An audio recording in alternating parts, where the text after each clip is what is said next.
Hi, my name is Anna, and I'm here to tell you about my experiences working with a group called the International Women's Peace Service, which is based in the West Bank, and basically we do two things. First of all, we're there to document human rights abuses in the region, and second of all, we're there to support nonviolent resistance to the occupation.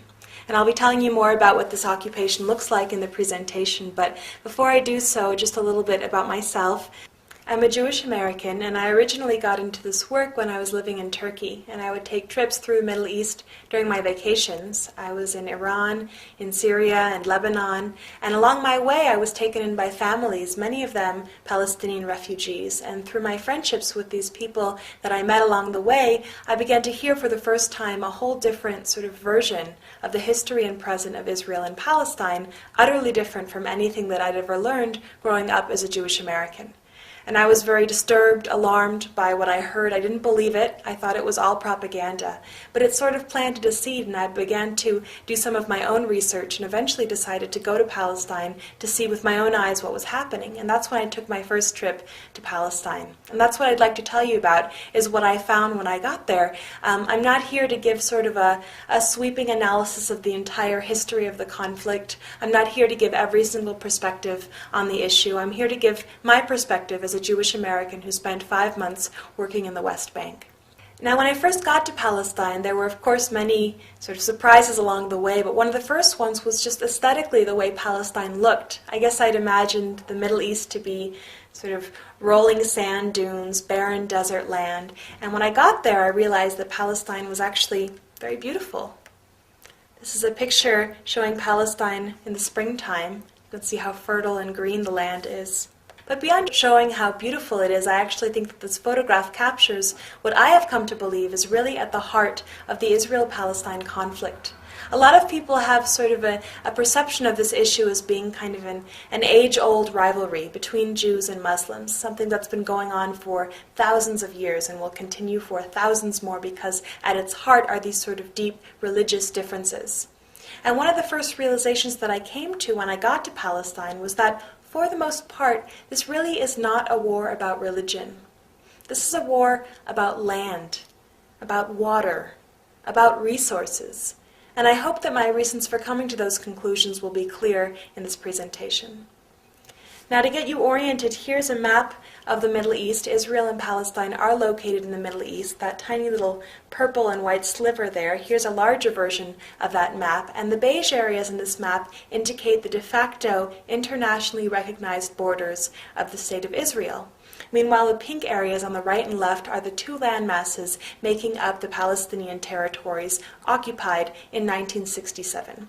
And they are on the left, the Gaza Strip, and on the right, the West Bank. And I was living in a town, in a village in the West Bank, and the photographs and stories from this presentation were taken from the West Bank. So, as I said, these are known as the occupied Palestinian territories. Occupied, what does that word mean, right? Well, the purpose of my presentation is to tell you about this occupation. And the first part of my talk is just explaining the structures of the occupation. What is it composed of? I'll be talking about restricted movement, checkpoints and roadblocks. I'll be talking about settlements and outposts. I'll be talking about the wall. And I'll be talking about imprisonment. And once we have sort of a general understanding about what the system itself looks like, I'll be talking about how are people reacting? How are people resisting? And the next part of my talk then will be about resistance. I'll be talking about everyday nonviolent resistance. I'll be talking in particular about demonstrations. And I have a section as well on Israeli activism. So to get started with restricted movement. In the Palestinian territories, there are both Palestinians and Israelis living there, but they use different roads. There are Palestinian roads, there are Israeli roads. Palestinian roads tend to be older, often even unusable like the one you see in this photograph. Israeli roads tend to be more modern, constructed by the Israeli government for Israeli citizens living in these territories, and they might be sort of 4-lane highways like the one you see in this photograph. Palestinians are not allowed to use the Israeli roads unless they're able to obtain a kind of permit, in which case they might be able to use, say, a certain section of a certain road, but in all other cases the roads are segregated. Palestinians and Israelis use different colored license plates. Palestinian cars have green or white colored plates. Meanwhile, Israeli cars have yellow colored plates. And this is so it's easy to see from afar whether a vehicle is carrying Palestinians or Israelis. And it also makes it easier for the soldiers who are manning the area to monitor who is using which road. So for example, here you can see an army jeep pulling over all green or white plated vehicles to the side of a road. Meanwhile, all yellow plated vehicles are allowed to pass by unhindered on the left. And this is called a checkpoint. And checkpoints are a major institution in the occupation. They are essentially barriers manned by soldiers or border police that are used to control Palestinian pedestrian or vehicular movement. And the idea behind a checkpoint is more or less what you might experience like at a border crossing, where you go, you stand in line, you show your ID, you answer a couple questions, maybe open up your bag. One of the main differences with checkpoints in the Palestinian territories, as you can see from this map of the permanent checkpoints installed in the West Bank, those little blue things, is that the vast majority of these checkpoints are not located around the border of the West Bank, but actually the vast majority of them are located internally within the Palestinian territories, namely most of them between Palestinian towns and villages.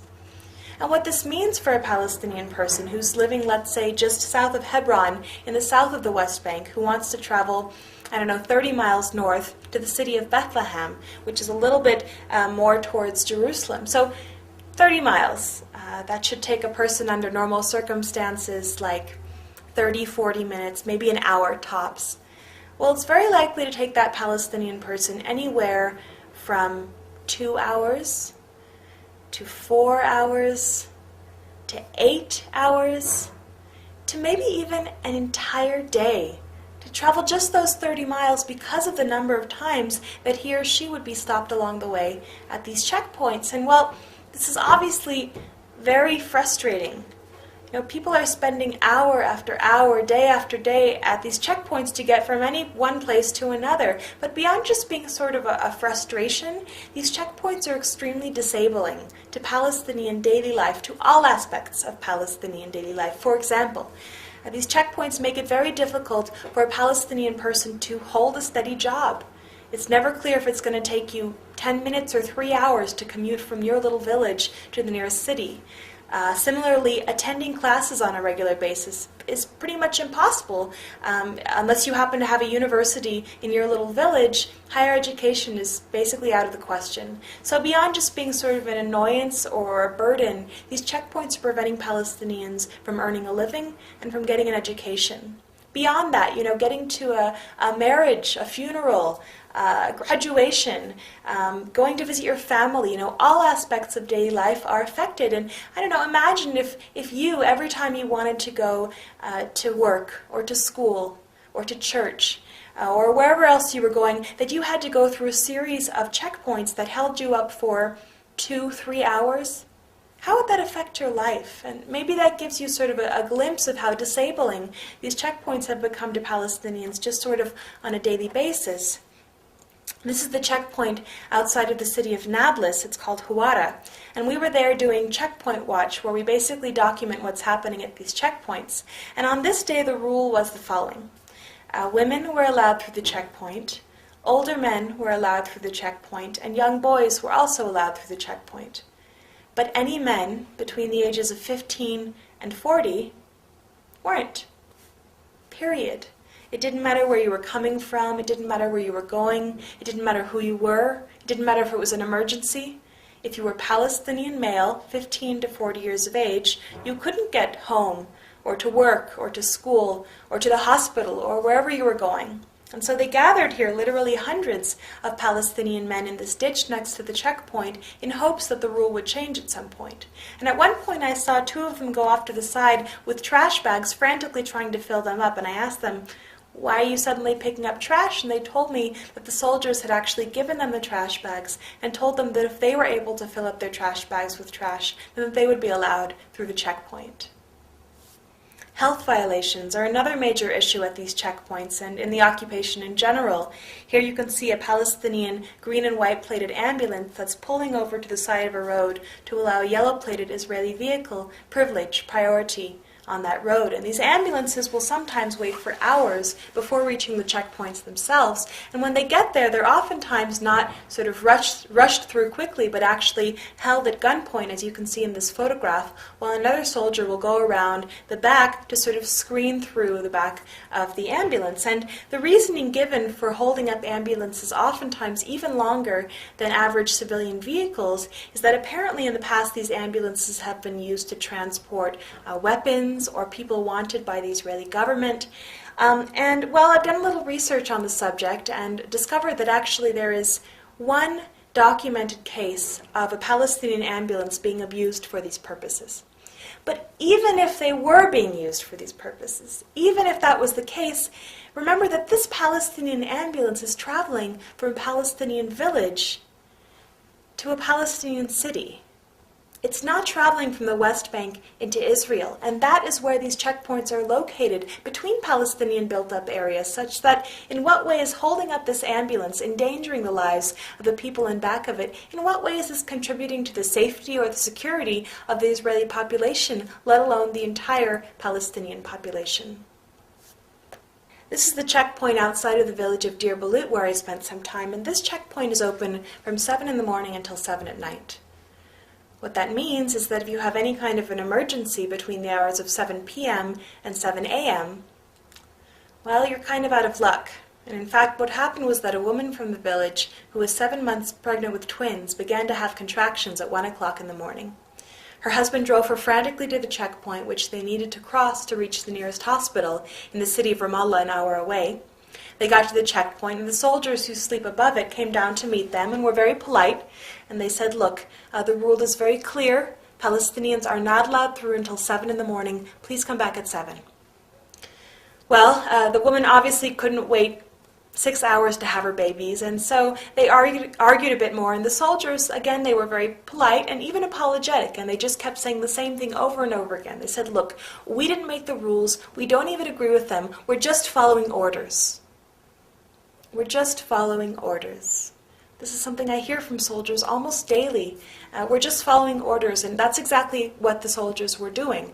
At that point, the husband decided to call an ambulance to come from Ramallah city, an hour away, to the checkpoint, so that all it would take would be for his wife to walk by foot from her own vehicle across the checkpoint to the ambulance. Ambulance arrives an hour later, and the soldiers come down shaking their heads, and they say, look, it doesn't matter if you're going by foot or by car, you're still Palestinian, it's still the middle of the night, you still can't cross. At that point, they're sort of tearing their hair out, and the husband decides to call all of his friends, and he, like many Palestinians, had actually worked in Israel, speaks Hebrew, and was able to contact an Israeli friend that had a connection to the army that was high enough such that they were able to get this woman permission to cross the checkpoint and to get to the hospital. The soldiers allowed her through. They wouldn't allow her husband to go with her.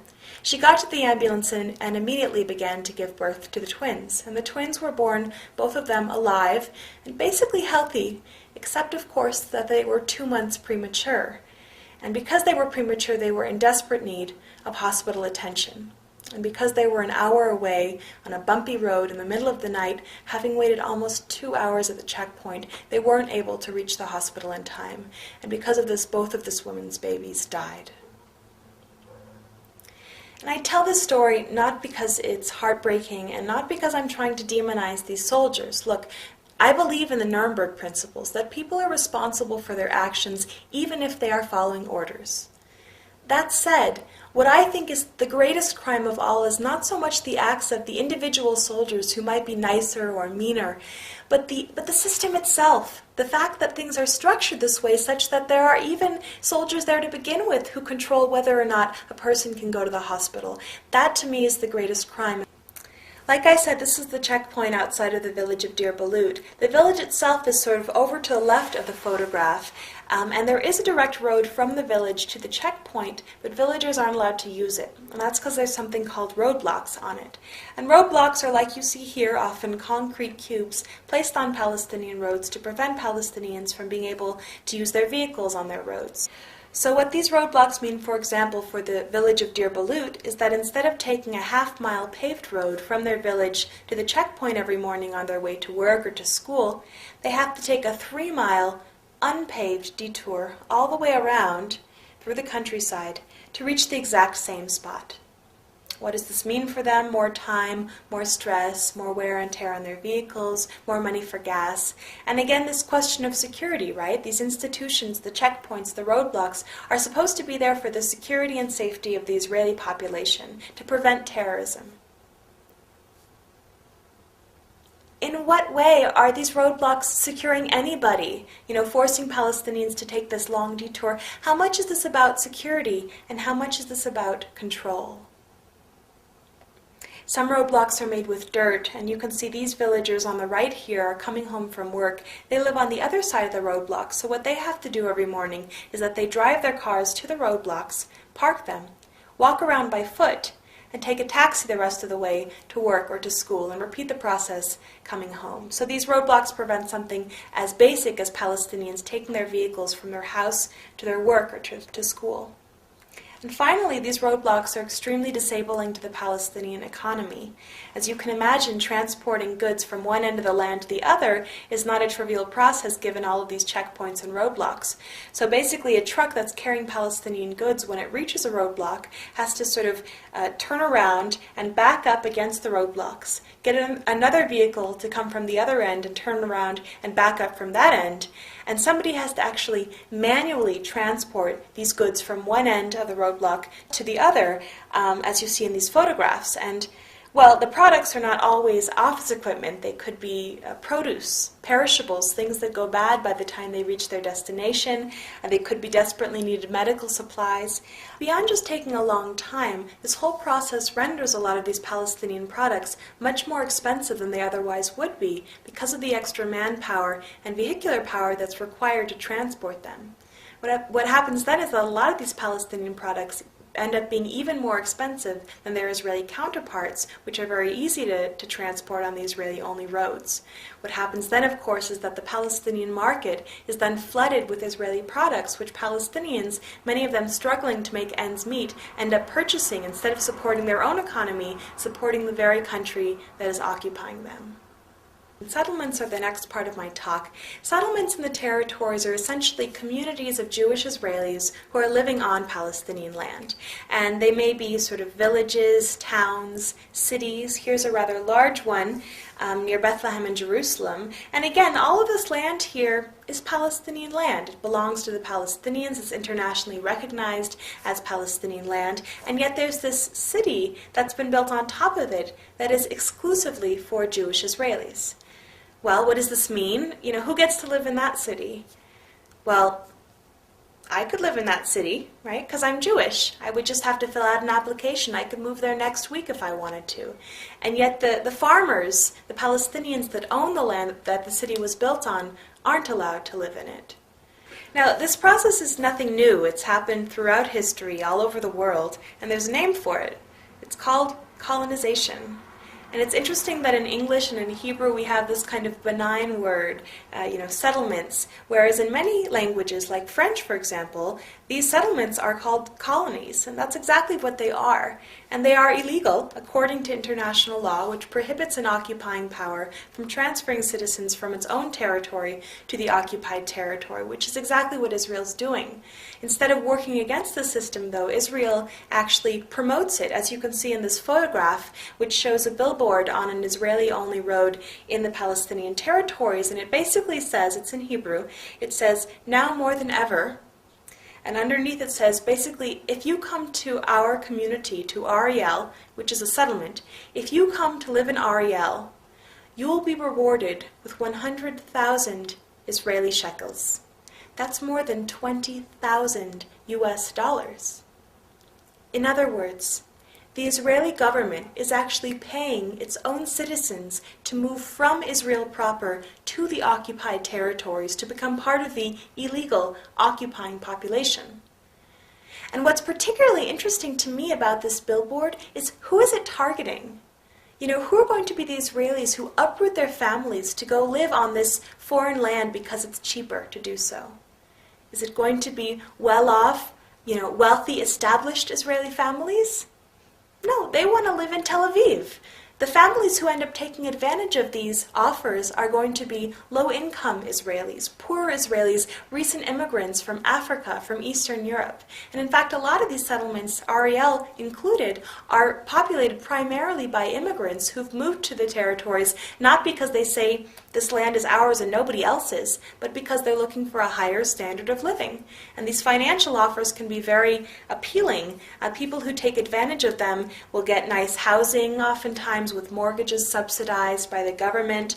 There are parks for their kids to play in, strip malls, swimming pools, and a place where water is so precious. A nice offer, right? Again, all of this built illegally on Palestinian land.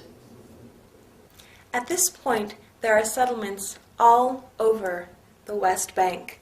The red dots in this map indicate where you have an illegal Jewish-only colony built on Palestinian land.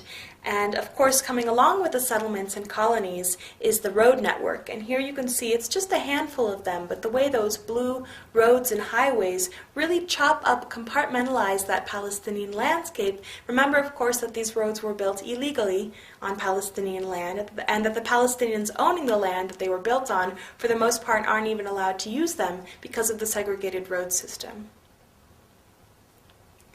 The next part of my talk is on outposts, which are similar to settlements in that they are incidents of Jewish Israelis living illegally on Palestinian land. One of the main differences are the people who choose to live in these outposts. So I talked before about what I call economic settlers, moving to the territories for financial benefits. And they represent about 80% of the settler population, a vast majority that says, according to polls, that they would be willing to leave if they were offered financial compensation. So when Israel says it's impossible to make all of these hundreds of thousands of settlers leave, remember that the vast majority are there simply because the government is paying them to do so. The remaining 20% of the settler population are often called ideological settlers, moving to the territories not for money, but because of their beliefs. And many of them believe that the land in the West Bank and Gaza belongs to the Jewish people, for oftentimes religious reasons or maybe political reasons. And according to many of these people, the Palestinians are the ones who are occupying this land, Jewish land. And so they will actually come in the middle of the night with trailers and simply establish themselves on a plot of Palestinian land and say, we're not leaving, this land belongs to us. Well, a farmer wakes up the next morning and there's an outpost on his land, and while the Israeli government says that it doesn't condone this kind of practice, it doesn't do a whole lot to prevent the settlers from coming or to make them leave. And so over time, these outposts begin to grow. More settlers move into them. Eventually they want a school for their children. They want a fence around them for security. They want a road to connect them to Israel. And over time what you have is it's no longer an outpost. It's a new settlement. And that's the way a lot of these settlements were originally founded and grew into what they are today. And once they become settlements and recognized by the Israeli government as such, they become subsidized by the Israeli government, which means subsidized by the U.S. government, by us. The U.S. government gives Israel between 3 and 5 billion American tax dollars every year. That's more than $10 million every single day. That is going towards upholding these illegal practices. And, this may seem like something kind of on the other side of the world, has nothing to do with us as Americans, but we are the ones paying for this. We have a right, we have a responsibility to know where our tax dollars are going and to ensure that they are not being used to violate human rights, international law, and even U.S. law. Here's a few pictures of outposts. This one is above the village of Yanun, and oftentimes they're placed on hilltops for sort of strategic reasons. Here's the village of Yanun, a Palestinian village of about 300 people. Here's one of the homes in the village, and again you can see up top there the outpost. And as I mentioned before, a lot of the settlers living in these outposts don't really think the Palestinians have any right to be where they are. And so they'll actually come down with large weapons even to try and threaten the villagers, to try to make them leave their homes and land. And Here's a picture of one of these armed settlers that's come down to threaten a villager picking her olives. In the past, these settlers have beaten up numerous villagers. They've poked a young boy's eye out of his face. They've beaten an old woman with her walking stick. They've killed a villager. They've stolen olives. Keep in mind, of course, that Palestinians in this part of the world are not allowed to have any kind of weapons. Now, clearly, some Palestinians do manage to get weapons. We hear about it in the media, but the vast majority of Palestinians don't. They don't have anything to defend themselves with besides stones or their bodies. Meanwhile, Israeli soldiers and civilians, these settlers, are oftentimes carrying around these large weapons. So that's the kind of balance of power that you feel going into the territories. The settlers have burned the village generator so that the Yanun villagers didn't have any more electricity. And this is the Yanun water source where settlers have come down, they've urinated in the water source, they've poisoned it with dead chickens, anything to try to make the villagers leave. And at the end of 2002, the village of Yanun came together to make a decision about this issue. And what they decided was that they were going to leave. They decided to abandon their ancestral homes and land because they felt so threatened by this settler presence. And one day they picked up and left. All 300 of them. Well, the international and Israeli peace communities heard about what had happened in Yanun and went to the villagers staying in a nearby town with an offer. And what we said was, if you choose to return to your homes and your land, we will commit to maintaining a constant presence of international and Israeli peace activists to live with you in your community for as long as you want us there. We will bear witness to these crimes. We will document them, try to get them into the media. We will stand beside you in solidarity should those settlers attack. And about a third of the villagers accepted our offer and have come back to their homes, almost up 100 of them. And living along with them now are these international and Israeli peace activists. And this is a picture of one of those activists. His name's David. He's a friend of mine. And David was actually the victim of a particularly brutal settler attack in which he was beaten to a pulp in his face, which shows that the settlers will attack not only Palestinians, but internationals and Israelis who are there in solidarity with those farmers. But David continues to do wonderful work in the Palestinian territories. He's recovering, and he is a citizen of Israel, a Jewish Israeli, and one of many Israeli activists that I've had the privilege to work with in Palestine. Now, it's very important for people to distinguish between what it means to be Jewish, someone from the Jewish religion or culture, like myself, what it means to be Israeli, a citizen of the state of Israel, and what it means to be a Zionist, someone who supports the idea of an exclusively Jewish state. These are three separate categories. There is some overlap, but they are not the same thing. It's very important to distinguish. There are Jewish people who are not Israeli, like myself. There are Israelis who are not Jewish. 20% of the Israeli population is Palestinian. There are Jews who are not Zionists. There are Zionists who are not Jewish. The increasingly influential Christian Zionist movement in this country. And it's very dangerous when these ideas become conflated because people start associating them as equal, such that people are afraid of standing up against what Israel's doing because they're afraid that would make them an anti-Semite or a Nazi or something. And it's absurd. It's crazy. You know, occupation and oppression have nothing to do with Judaism. And to criticize these things is not anti-Semitic. So it's important to keep these things separate in our minds. Here you can see a Jewish Israeli, a rabbi from a group called Rabbis for Human Rights, planting an olive tree alongside a Palestinian farmer.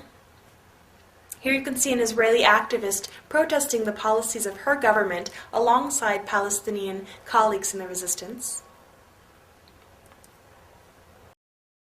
In Israel, all Jewish men and women are required to serve in the military, but there have been thousands of Israelis that have stood up and said, we refuse to take part in this institution, and they're known as the refuseniks.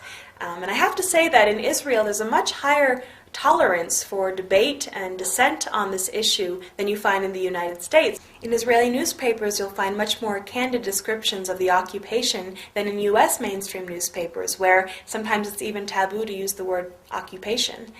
But in Israel, actually, the majority of the people are opposed to the settlements and opposed to the occupation as it is right now. So a lot of times people in the United States feel like they have to support the Israeli government in order to support the Jewish people or the Israeli people. And they don't realize that just like in the United States, there are Americans that don't always support what part of their government may do. There are Israeli citizens that don't support the Israeli government. And actually, a very telling statistic shows that it is 5 times more likely for an Israeli soldier to commit suicide than to be killed in a terrorist attack.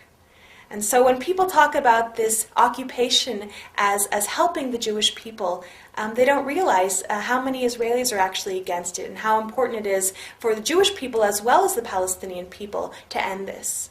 Refuseniks often suffer from discrimination within their own communities. I've known refuseniks that have been ostracized by their communities, even disinherited by their families, refuseniks that have gone to jail for what they believe, and refuseniks are ineligible for a number of jobs in Israel. So there's a whole slew of institutions built up to prevent Israelis from speaking out against what their government is doing.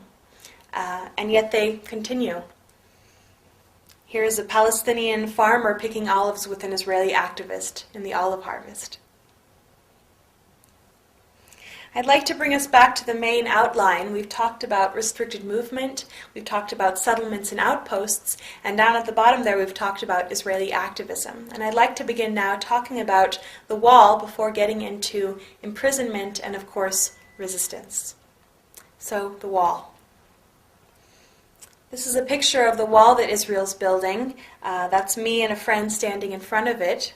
And this is what it looks like in urban areas. It's 25-foot concrete. And oftentimes in the newspapers you'll find it's not called a wall. Instead they call it a security fence. And a lot of people really believe that this is a security means. It's to prevent terrorism. And I've talked to people who say, well, look, it's very sad to have a wall and everything, but we've been fighting for so long, and all we want is peace. And maybe if we just stick up a wall between the two sides, they'll stop fighting each other. They'll stop killing each other. Well, this is an interesting question, right? Does separation, does segregation bring peace? Also interesting is that a lot of the people that support the wall, it turns out, if you ask them, may not have ever actually seen a map of where the wall is being built. And this is really critical to understanding the intention behind and what the effects are actually going to be of this wall. So, if you were going to build a wall between your house and your neighbor's house, where would you build it? Along the property line, right? Or maybe a little bit on your territory. Well, take a look at where Israel is building this wall. In this map, you can see the border around the West Bank, and then you can see those red lines that indicate where Israel is constructing this wall. As you can see, over 80% of it doesn't even touch the green line, that border of the West Bank, but actually snakes in effect annexing all of that land on the western side onto the Israeli side. In particular, take a look at the Jerusalem area, where most of the land is being taken. And remember, of course, that Jerusalem is a holy city not only for Jewish people, but also for Muslims and for Christians. 20% of the Palestinian population is Christian. And they, along with their Muslim counterparts, are being separated from the religious center of their land, as well as the economic center of their land and the geographic center of their land. The entire eastern third of the West Bank was going to be cut off with the wall, and now instead of building a wall, they've decided to line that eastern third with checkpoints so that Palestinians, for the most part, can't even access that part of the West Bank. So what's happened is that it's been chopped up. The West Bank has been chopped up into little sections. And here is a series of 4 maps that really show over time what has happened. And I think that they really tell the story well. The first map represents, with the green, the amount of land that was owned by Palestinians in 1946, and that's 92% of the land, whereas Jews owned 8% of the land. Then in 1947, the UN Resolution 181 offered Jews 54% of the land and Palestinians 46% of the land. By the end of the 1948 war, when Israel was declared a state, the Jewish Zionist forces had actually acquired 78% of the land, leaving the Palestinians with 22% of the land in the West Bank and Gaza. And finally now, in 2006, you can see what that land has come to, a series of smaller sort of enclaves and islands. Here you can see the region that I was living in, and the way that Palestinian territory has been sort of chopped up and compartmentalized by that wall. In particular, at the top left is the city of Qalqilia, a city of more than 50,000 Palestinians that has been completely surrounded by this 25-foot concrete wall, such that its outskirts look something like this now. These are the sniper towers, razor wire, and concrete wall around the Qalqilia city, also known as the Qalqilia ghetto now, or an open-air prison even. And very interesting is that as a person of privilege in this part of the world, as an American, as a Jewish person, as a white person, I was actually able to see this wall from both sides of it. So here are photographs of the Qalqilia wall from the city of Qalqilia, the Palestinian side. Meanwhile, the next photograph I'm going to show you is a picture of this exact same wall from the Israeli highway that passes by on the other side of it. And I think this is very interesting. They've sort of built up on a slant up to the wall where they plant flowers in the springtime, such that it doesn't even look like a wall. And as I said before, many Israelis are much better informed about the situation than American Jews or Americans in general in this country. And yet at some point, I actually think that most Israelis probably don't even know what the wall looks like, where it's being built, what it's doing to Palestinian farmers and families. And this, to me, is almost a kind of censorship, preventing that message from getting across. And of course, censorship is something happening in our country as well. Here's a little anecdote. A friend of mine was flying back from Palestine to the United States, and she had a layover in Germany along the way where she picked up this issue of International Newsweek because it had a particularly sympathetic article about the plight of the Palestinians. You can see at the top there. And then she had another layover in Chicago on her flight home where she found this. Also Newsweek, August 2004, but the US version, with almost the same information, but one major difference. That article about the plight of the Palestinians had been completely removed from the entire magazine and replaced by one about the Olympics. And, well, some people will tell you that's just because Americans don't care about the Middle East, but you know, look at the cover story. Of course Americans care about the Middle East. We read about what's happening in Iraq. We read about what's happened in Lebanon. This is a kind of censorship, and it's happening all over the place. We need to be aware of it. It's very dangerous, of course, because the very people who are paying for what's happening don't know what's happening. And so, you know, you don't have to take my word for it. I tell people, do your own research. You know, I didn't believe it when I first heard it. I did my own research, and that's what I recommend for other people to do.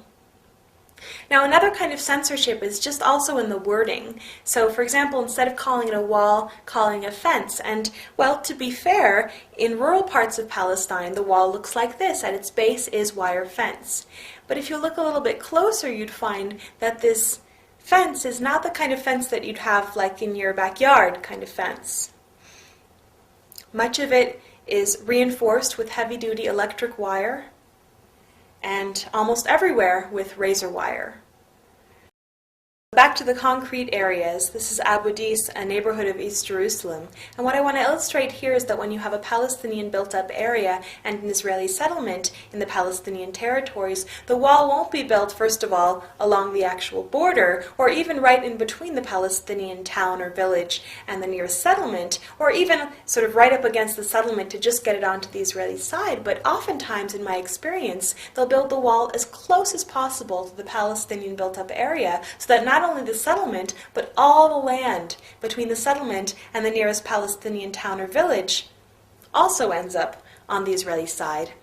And this land, you know, it's not just pretty land to have a picnic on once in a while. This land is usually the land that farmers and families in surrounding areas have been living off of for generations or even hundreds of years. This is their livelihoods that's being taken away from them. One of the things I do with IWPS is actually accompanying farmers to their land that has now been stranded on the other side of the wall or checkpoints. And Israel says that although it's cutting off farmers from their land, it will allow them through at certain times with a certain kind of permit. Well, this is a man that I accompanied to the gate of the wall in hopes of getting to his land, and he had gone to acquire one of these permits to get to his own land. And he actually had papers as well dating back to the Ottoman era proving that he was the owner of that land on the other side, that he could see through but he couldn't get to when he wanted to. Well, we went together and we waited for 2 days, trying to flag down any jeep that would pass by, hoping that soldiers would let us pass, and they wouldn't. And this man, he didn't even want to go to pick his olives. He just wanted to go to be on his land. He said, I just want to sit under my trees, and he couldn't. So another thing that people are cut off from is each other. So sometimes if you have a house on the outskirts of a village, because they build the wall right up against the village, that house will end up on the wrong side of the wall. And that's exactly what happened to my friend Munira, who lives in this house. In front of it, you can see that 25-foot concrete wall separating Munira and her husband and their 6 children from their village, from their community. Behind the house is another wall separating the family from the nearest settlement. And on the right and left sides of the house are 2 more fences separating the family from their own land that has been annexed by Israel. So Munira and her family are basically living in a kind of cage. Here's the gate to the cage. You can see it's manned by soldiers, so people who want to visit Munira, whom you can see in the back with one of her kids, have to sort of hope that the soldiers are in a good mood and will let them through. Munira at this point hardly dares to leave her cage because she and her husband have been served something called demolition papers, which means that the Israeli army actually intends to demolish their home. And many people actually consider Munira sort of lucky because oftentimes if a house is in the way of an expanding settlement or road or the wall, they won't bother building a whole fence around it and getting a soldier to come man it, but they'll actually bulldoze that house. And so Munira is actually afraid to leave her house for fear that she could come back and it would be gone, not that they wouldn't bulldoze a house with people there, which they've done in the past as well. But anyway, here's a picture of the family. That's Munira on the left, her husband Hani on the right, and one of their 6 children. Well, Hani and his family actually originally came to Massa, the village where he lives with Munira, in 1948 as refugees of the 1948 war. The majority of the people living on the land that the UN designated for a Jewish state in 1947, the majority of the people living there were not Jewish. And Zionist forces actually expelled 750,000 Palestinians from their homes to surrounding areas in the West Bank and Gaza and in the diaspora. And Hani and his family, for example, were homeless for 10 years before they were able to finally save up enough money to buy themselves some land and build themselves a home. Hani says that he built this home with his own hands for his family. So just to keep things in perspective, what this demolition order, what this wall, what this occupation, what these things are doing are threatening to make Hani and families like his refugees for the 2nd time in recent history. Keep in mind that 60% of the Palestinians living in the West Bank and Gaza are already refugees, having lost almost everything already. So keep that in mind when you hear people say things like, Palestinians just aren't willing to compromise. And I don't know about you, but looking at this family and all the Palestinians I worked with during my time in Palestine, what I kept thinking was just, how long can people live like this? You know, how long can people endure this kind of a system before rising up, standing up for their rights, resisting? Well, of course, the answer is that Palestinians are and have been resisting for a very long time. We hear about one kind of resistance, violent resistance, suicide bombers that kill innocent Israelis. And people are always asking me, Anna, why are Palestinians always resisting with bombs? Why are they always strapping bombs to themselves, trying to kill as many Israelis as possible? Why don't they use non-violent resistance, like Martin Luther King talked about, like Gandhi talked about? Where are those things happening? Well, the answer is that Palestinians are and have been using non-violent resistance, not just once in a while, not just here and there, but literally almost every second of almost every single day of their lives. Just think about it for a moment.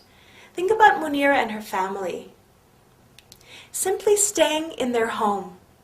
Simply saying, look, you've taken our land, you've taken our freedom, but you will not take our home, is a kind of resistance, and it is nonviolent. This is nonviolent resistance.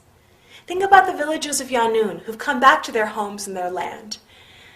They know that they could be beaten up, they know that they could even be killed by the settlers, but they also know that it is their right to be in their homes, on their land, and they're coming back to defend that right. This is nonviolent resistance. And in my opinion, any attempt on the part of Palestinians to maintain any kind of normalcy or dignity in their daily lives in spite of this occupation is a kind of resistance to that system. It's just not something you ever hear about in the newspapers and media. And here's a couple other examples of everyday nonviolent resistance in Palestine.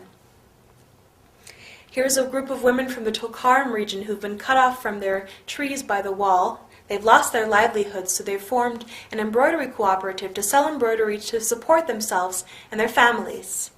Instead of giving up, instead of leaving, this is nonviolent resistance. This is the village of Atawani, where settlers have actually boiled barley seeds in rat poison and spread that poison around the landscape of Atawani to try and dissuade shepherds from bringing their sheep to their land for fear that the sheep will eat the poison and be killed. And I talked to the shepherd, and she knew about the poison, but she also knew that if she doesn't come back to her land, then the settlers would have gotten exactly what they wanted, and over time they would have come and confiscated the land, saying, well, nobody else was using it. So she's coming back to defend her right to be on her land, even if she might lose a sheep or two. This is nonviolent resistance. Painting the wall, nonviolent resistance.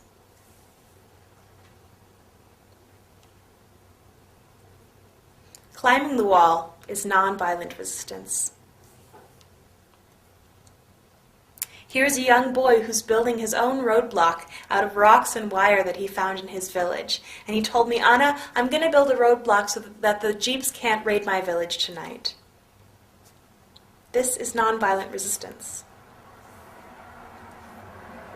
And finally, demonstrations are a kind of resistance happening almost daily in Palestine. We just don't hear very much about them, where communities of Palestinians will march down to the land that is being threatened. Here you can see a farmer trying to explain to the soldiers that have been placed there to basically protect the bulldozers that are uprooting the trees. He's trying to explain to them that the trees being uprooted belong to him and his family and have for generations. This is something else you might see at a demonstration, Palestinians who've come together to pray on their land. And I find it particularly moving, given that for many of these Palestinians, this could be their last chance to ever be on their land. And they're choosing to spend these final moments together as a community in silence, in worship on their land. Now, although most of these demonstrations are primarily peaceful, they are often met with a great deal of violence from the soldiers who throw tear gas or sound bombs. There are sometimes rubber bullets or even live ammunition used against nonviolent demonstrators. There is also sometimes violence from the Palestinian side. Here you can see a picture of a Palestinian boy who's picked up a stone and is throwing it at Israeli soldiers and jeeps at a demonstration. And I include it not because stone throwing has anything to do with my work with IWPS, it doesn't, but first of all because it is the reality. There are stones thrown at these demonstrations. And second of all, to give it a little bit of perspective. So the stone throwing that you see here is used as the justification for the mass imprisonment of young Palestinian men who are put in jail for throwing these stones. And I would agree that a stone is definitely a weapon, right? You can kill somebody with a stone, no question about it, but we don't get much sort of context in which these stones are actually thrown. So for example, this boy, he hasn't sort of gathered up a bunch of stones and snuck across the border into Israel to stone as many Israelis as possible because he hates Jews. This boy is in his village, and he's watching jeeps and bulldozers surround his village, uproot his trees, and build a wall around his community. And he's picking up a stone and throwing it at those jeeps, at those bulldozers.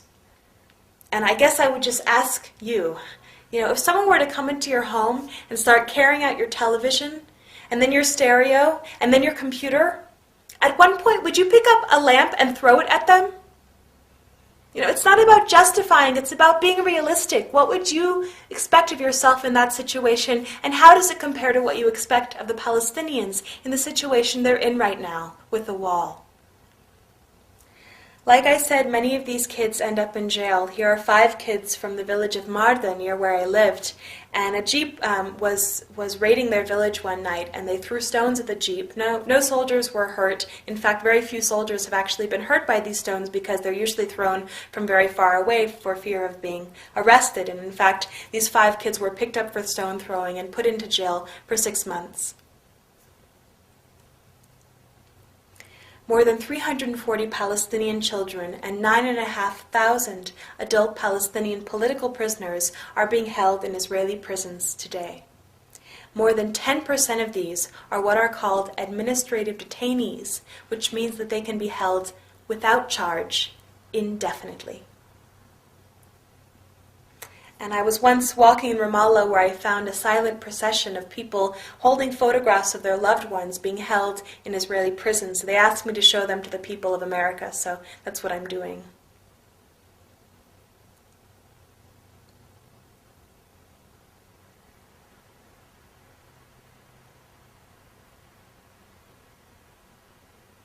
About 40% of the entire adult Palestinian male population in the occupied territories has been detained in Israeli detention. Torture and humiliation are systematic, according to Amnesty International.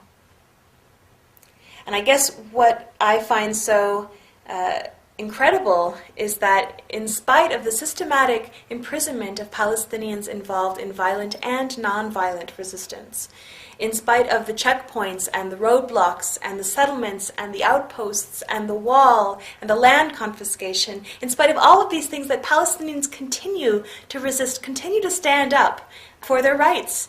And the finale of my presentation is a slideshow of photographs that I and my colleagues took at demonstrations that I think sort of illustrates what I see as the incredible resilience and strength that remains with the Palestinian people. It is really this resilience and strength that gives me hope for the future, and that's why I'd like to share it with you now.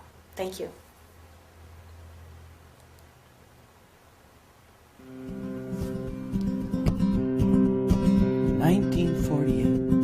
I fled my village.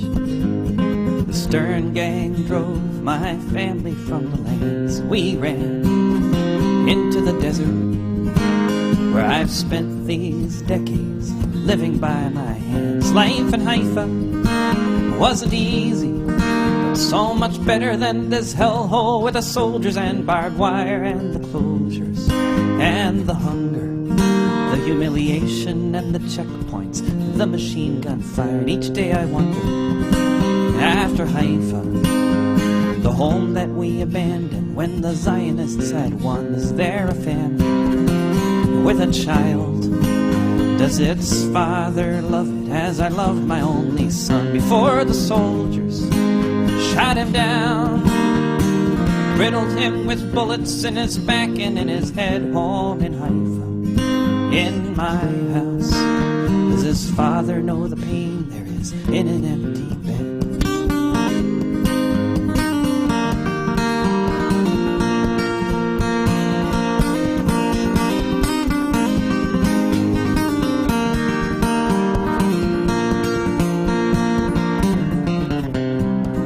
In 1960, I fled my country, left the Tigris River for this foreign place. I had to leave home, I didn't want to, But they were rounding up the leftists, and the papers had my face. And my son, a student leader, on the streets of Baghdad was nowhere to be found. So I walked through the mountains, just the shirt upon my back, knowing not where I was bound. Now here I am, this town of Haifa, in this little house, but at least I'm still alive. And each day I wonder, how is Baghdad? Would I recognize my friends if any did indeed survive? It took a long time, but I made a life here, and I wish my son could be here in this town upon the shore. I was with my wife, it was the Sabbath, when an old Arab couple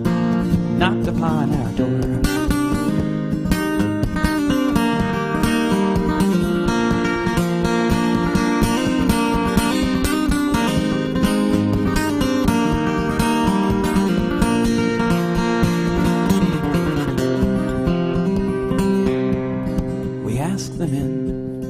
Gave them tea, 'cause that's what you do with strangers. We could see they meant no harm. We told our story, they told theirs, us of our life in Baghdad, them of their family farm, and of this house which they once lived in, where once they raised a family long before their hair turned gray, and of their son and the troopers, and of ours, whom we still cry for every day. So much in common, so much gone bad, so much running and never coming home. You can hear the cars falling down, see the faces of the children forever forced to roam. And here we were in this house, fearing that tomorrow would be just like yesterday. So much resentment, so much at stake, and I really don't remember who was the first to say,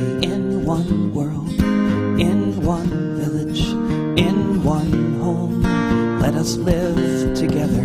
In one world, in one village, in one home, let us live together.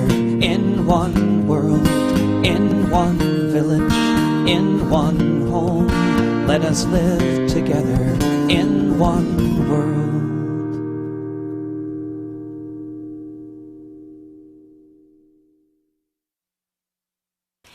If you found this presentation moving, if it made you angry, I think that's good, I think that's appropriate, but it's not enough. Palestinians don't need more people feeling sorry for them. They need people to take action on this issue, and here are some ideas for taking action. First of all, do your own research. You don't have to take my word for it, but go beyond mainstream media sources. Go to Palestine or support somebody who is.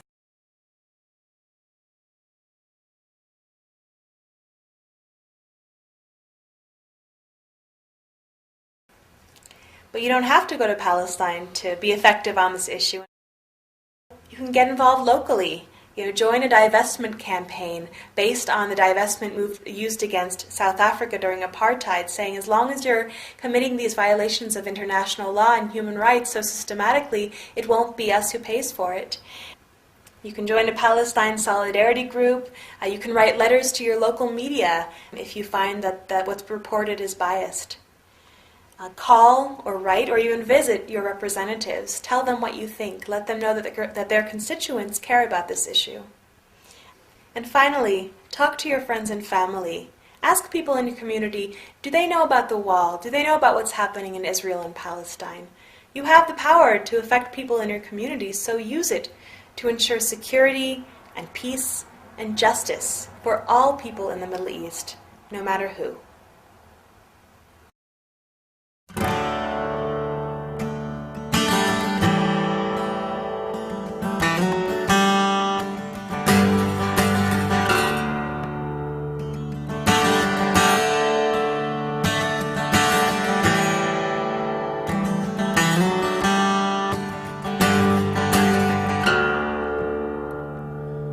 Was another Friday morning, I was among the olive trees, out looking for birds to catch, my father, his friends, and me. I had my string and net and a nimble eye there beside the farmer's field where the songbirds fly. When you're catching birds, the world disappears, and 1,000 songs of autumn are all that fills your ears. They sing their songs so brightly at the dawning of the day. They fly back and forth over the fence.